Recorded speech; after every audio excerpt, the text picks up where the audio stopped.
Curtis, real quick questions for you before kickoff. Now that it's known that Bradford's going to be out for the rest of the year, he elected to have that surgery. He's going to be entering the NFL draft. Well, the fact that, that kind of drama of him, not being able to come back, is that going to help OU and Landry Jones moving forward, from this point on? No doubt at all. I think now they can focus on the future. Landry Jones is a freshman, so he has a bright future here, at least 3 more years here. So I think not only is the focus going to be on quarterback and putting this offense around Landry Jones, but if you're a receiver coming out of high school, you want to come to Oklahoma now because they have a proven freshman quarterback in Landry Jones. Yeah, you're right, Drew, and this team is very good, very balanced on offense. They can run the football with Brown and Murray. They can throw the football with Landry Jones. And the Sooners are on the big board, Curtis. That is Broyles' 9th touchdown reception of the season.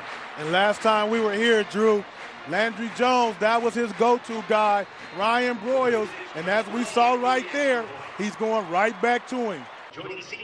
4 plays, 60 yards, a $113 off the clock. Curtis and the Sooners are on the board, a 7-0 lead over Kansas State here on Halloween. Looks like the offensive 11 for the Sooners, not decked in the crimson, but maybe the red of that old speedy hero, the Flash, in the red and gold out there. Quick 7. Yeah, you're right, and I like the way Bob Stoops and offensive coordinator Kevin Wilson put this game plan together. They know this Kansas State team cannot get in the shootout with Oklahoma, and right off the bat, no huddle, pass here, run here, touchdown. Kansas State has to find a way to slow that offense down.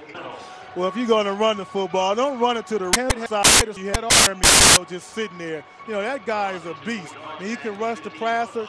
He's very smart. He can sit there and read the run. So, if you want to run the football, try the left side next time. Drew, I like this game plan with Oklahoma because what this does is when they don't huddle, it keeps this defense in the same defense. They can't keep making changes because they don't have enough time. Curtis, I don't know what it really says about the defense. Their top 2 tacklers are their safeties. Yeah, that doesn't say a lot. That means they're breaking through that front 7. So you don't want your safeties, unless they're playing in the box, to be leading your team in tackles. Try, Curtis. And that was a nice adjustment by Tennell. Landry threw that ball behind him on his back shoulder, and what a great adjustment by Tennell, turning around, catching it.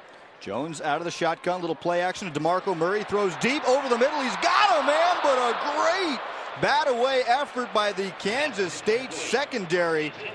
And that was Joshua Moore, the cornerback, laying out to get some fingertips on that one and prevent the long touchdown to Broyles. And that ball was right there on the money. I tell you what, you have to give Joshua Moore a lot of credit. He had one-on-one coverage, and that safety bit up on the play action, and with great recovery speed to come back and knock that ball down. And that was a great call by the Wildcats. Gregory Booten to his right, tight end slipping, going to the left and throwing it all the way across the field for the completion. And that was a one-hand catch. That was a great catch. Great. Well, Drew, this is a way that Kansas State can actually get some big plays. Brandon Banks came into this football game with 758 yards and 3 touchdowns.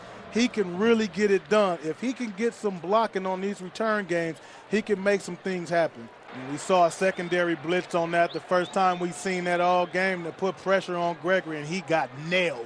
This is a big play, 4th and 10. Can this Kansas State team convert to keep the drive alive and hopefully keep the game alive? This Kansas State has to come out of their comfort zone now and throw the football. 6 minutes to go in the game. They need 2 touchdowns to get back in this football game. So they need to be able to throw the football. At least if they get it incomplete, the clock stops. Well, yeah, I think they brought their costumes to the game in their bags and just went inside the bathroom after the 3rd quarter and changed. Yeah, absolutely. It's getting close. It's 9:30 out here, and we all know 10 o'clock ladies get in free to the Halloween party. So, they're making a run to the exit to get in the party free tonight. Yeah. Yeah, saw Elvira costume earlier as well. So the women definitely donning it up here on All Hallows Eve. Yeah, and if you don't think she's trying to get in the party free, you're crazy. It's named tonight's Constant Contact MVP. Today's MVP is brought to you by Constant Contact and Seaway. Who you got? I have to go with the kid from New Mexico, Landry Jones, 26 for 36, 295 yards, 4 touchdowns, no interceptions, Drew.